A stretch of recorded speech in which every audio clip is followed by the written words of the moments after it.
aking iulat ay tungkol sa division of Judaism. A brief overview of the history of Judaism. In circa 2000 BC, the God of the ancient Israelites is portrayed in the Hebrew Bible as having established a covenant or brit with Abraham. Four religious traditions trace their roots back to the Abraham: Judaism, Christianity, Islam, and more recently, the Baha'i faith.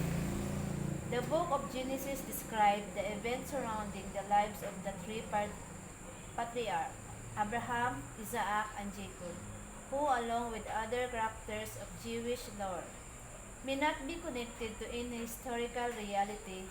Moses was mythologized as the next leader of the ancient Israelites.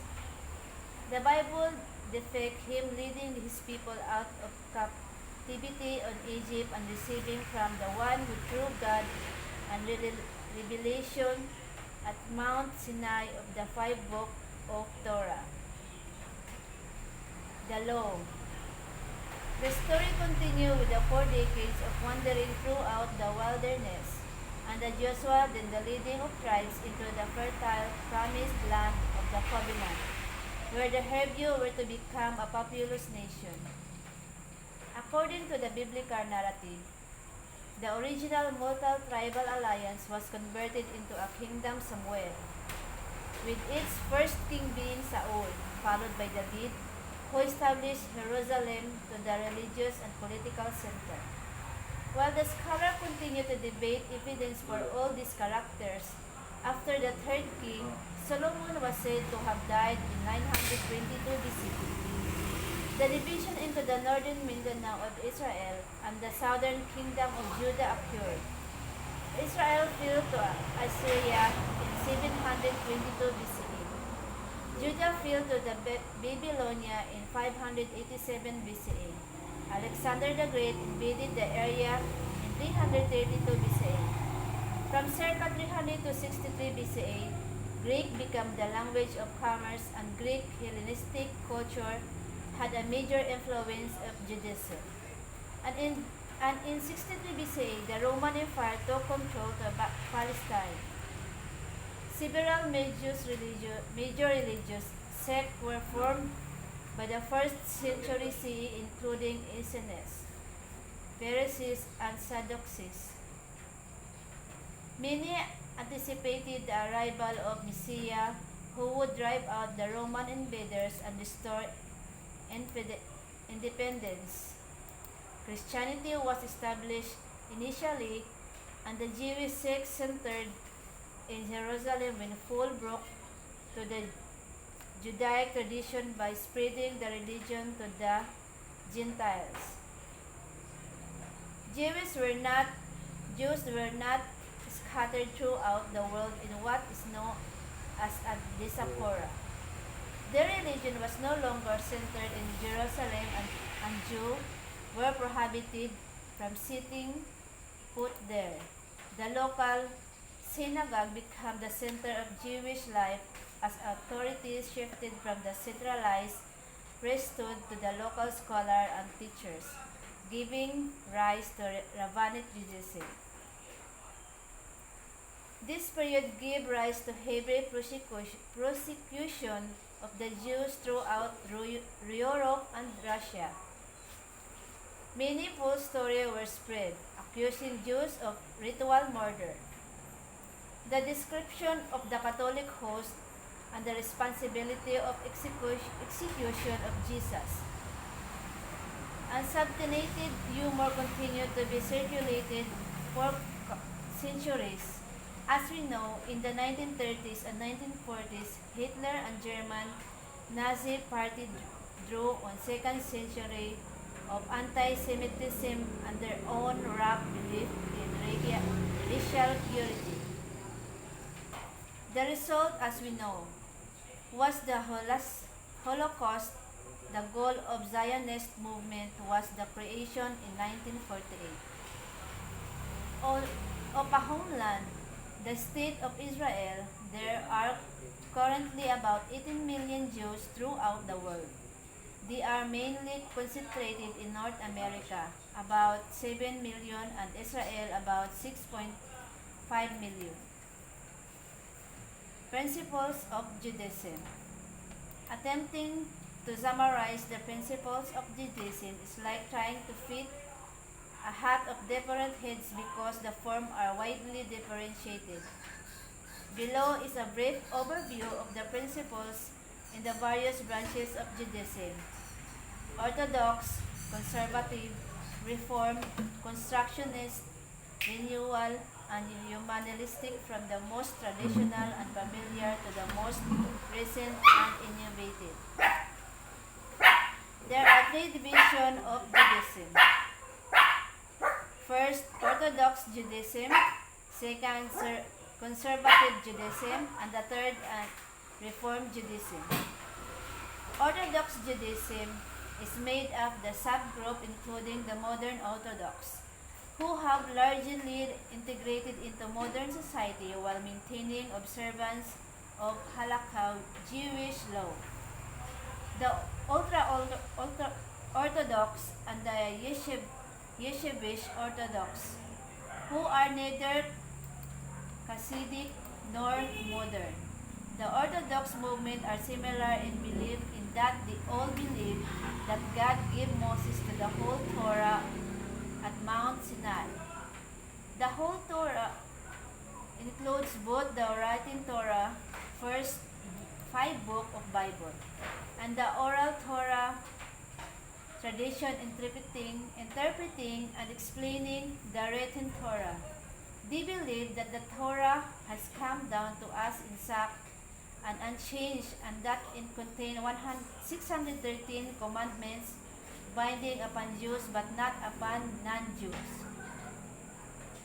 While there is no one official statement of principles, most of Orthodox Judaism observe a particular form of theology based on Maimonides' 13 Principles of Jewish Faith.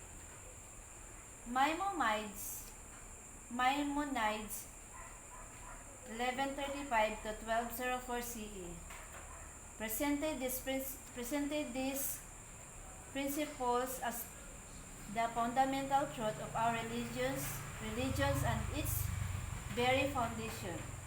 While we not list all of them here, the following will indicate the strictly theistic nature of Orthodox Judaism. First, belief in existence of the Creator, who perfect in every manner of existences and its primary cause of the all exist. Belief in God non-cooperability.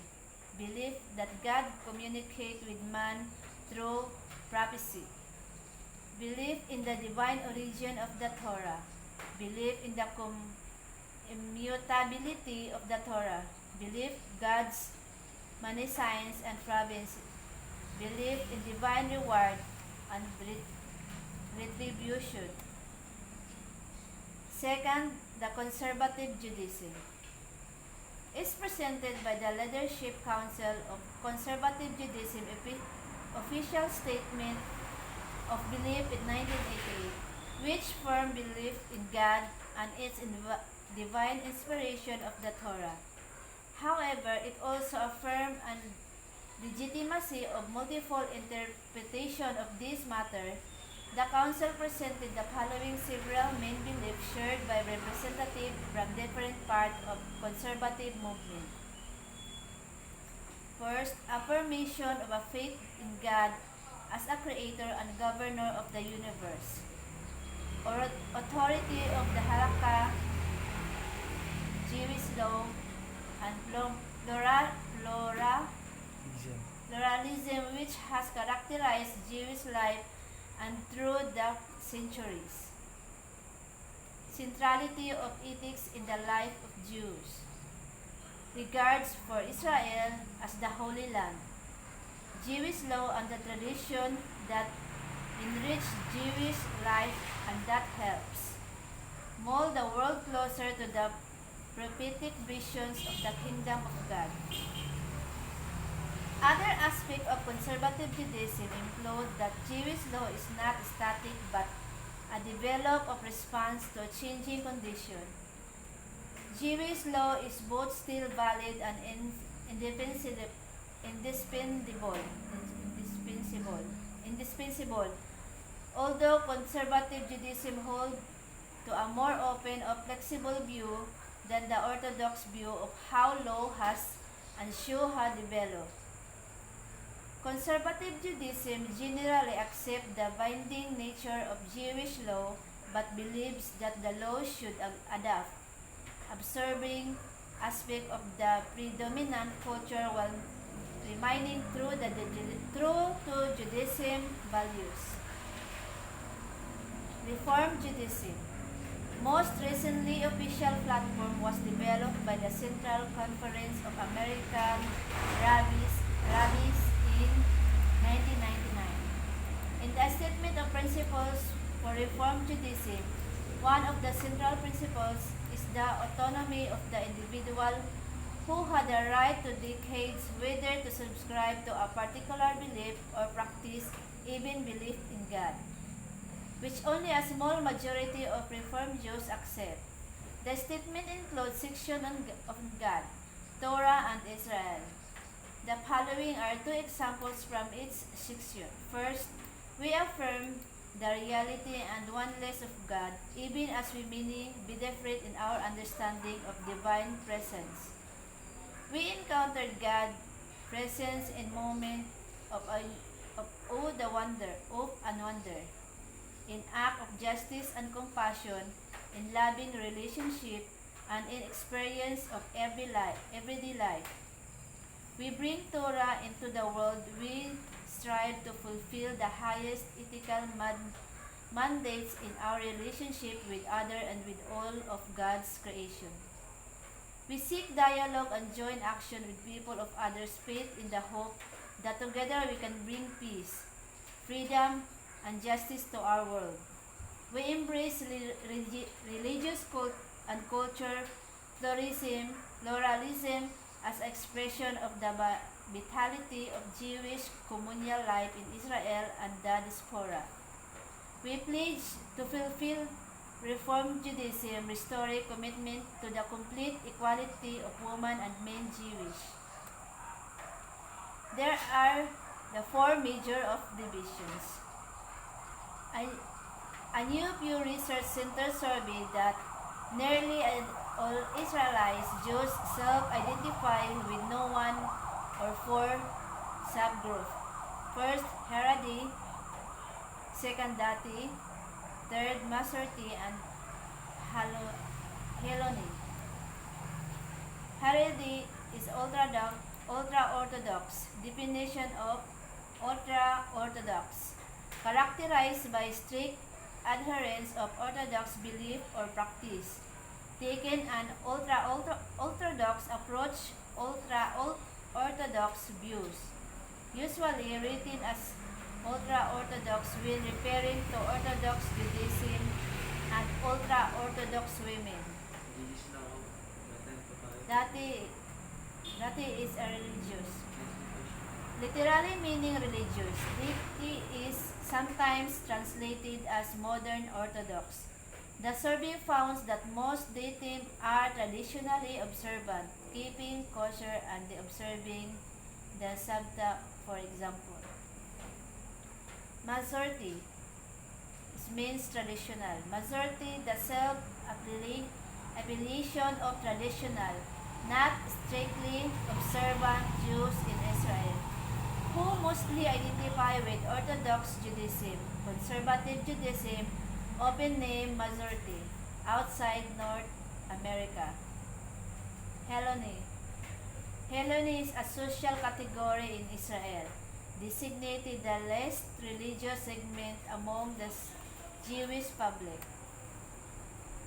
The two main divisions of Judaism, two branches of Judaism emerged in the Middle Age. First, the Sephardic, centered in Spain and culturally linked with the Babylonian Jews. Second,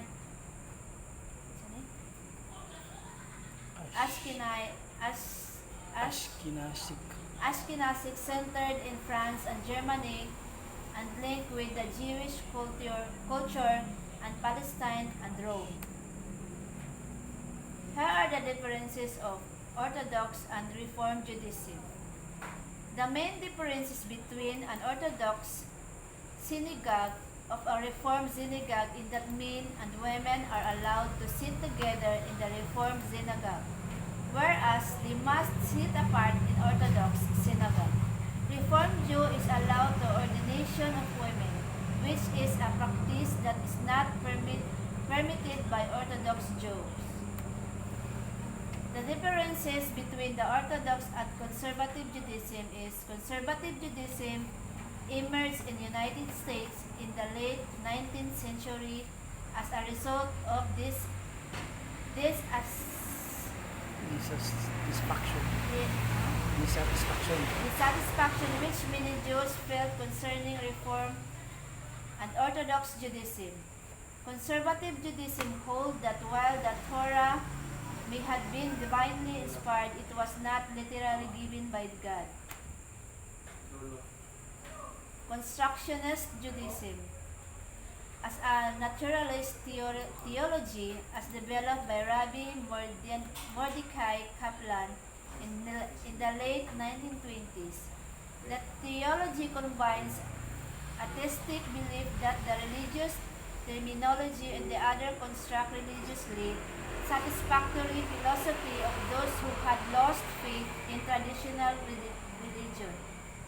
There is diversity in the movement. In the most Reconstructions, Jews reject theism and define themselves as a religious naturalist. Kaplan believed that the ultimate of the world will be perfected but only as a result of the combined effort of humanity over generations. Kaplan viewed Judaism as involving religious civilization of Jewish people, which generation is responsible for guiding that evolution in order to meet the needs of contemporary Jews. Reconstructionist Judaism holds that the Torah was not inspired by God, but that it comes from the social historical development of Jewish people. Most Reconstructionists do not believe in divine revelations, as this dismiss as supernaturalism. Jews following Halakh Jewish law vary within the Constructionism movement. However, legal texts and traditions are treated as involving human working that contemporary Jews continue to learn from, adapt, and apply when they are useful. The 1986 platform on the Constructionism includes their principles, which are not mandatory but rather a consensus of current beliefs. First, Judaism is the result of natural human development. There is no such thing as divine intervention. Judaism is the involving religious civilization. All classical views of the God are rejected. God is refined as an example of natural powers or processes that allows mankind to gain self-fulfillment and moral improvement. Jewish renewal. Recent America movement began the 1960s by Rabbi Zalma Carter Zalumi, a Hasidic rabbi. It focuses on spiritually and social justice but does not address the issue of Jewish law. The term Jewish renewal describes a set of practices that attempt to reinvigorate Judaism with mystical, musical, and meditative practice drawn from a variety of tradition and non-traditional Jewish and other sources. It describes itself as worldwide trans demonstration movement grounded in Judaism prophetic, and mystical traditions. The movement cooperates social views such as feminism, environmentalism, and practice Pacifism. pacifism, which renewal takes its members from all streams of Judaism are also include many Jews who are Affiliated. unaffiliated who are solely affiliated with Jewish renewal. Jewish renewal bring Hasidic theory and practice into a non-orthodox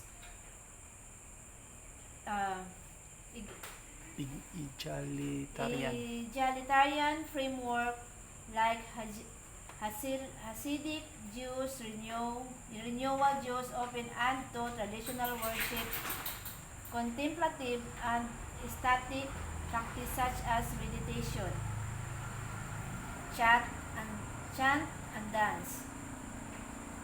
In augmenting Jewish ritual, some renewal Jews borrow freely from Buddhism, Sufism,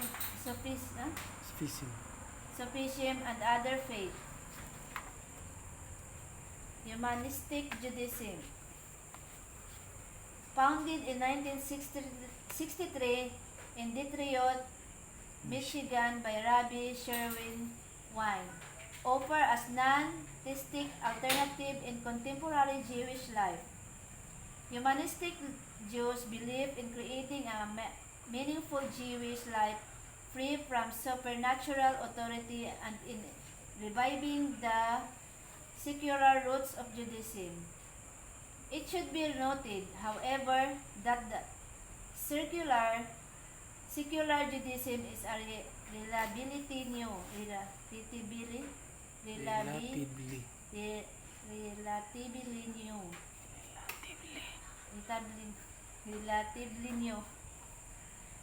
phenomenon.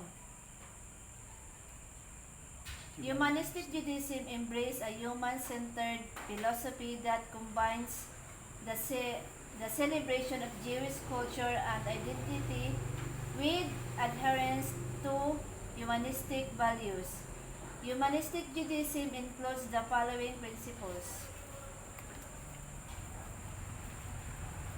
First, Judaism in historic culture of the Jewish people and religious is only one part of the culture.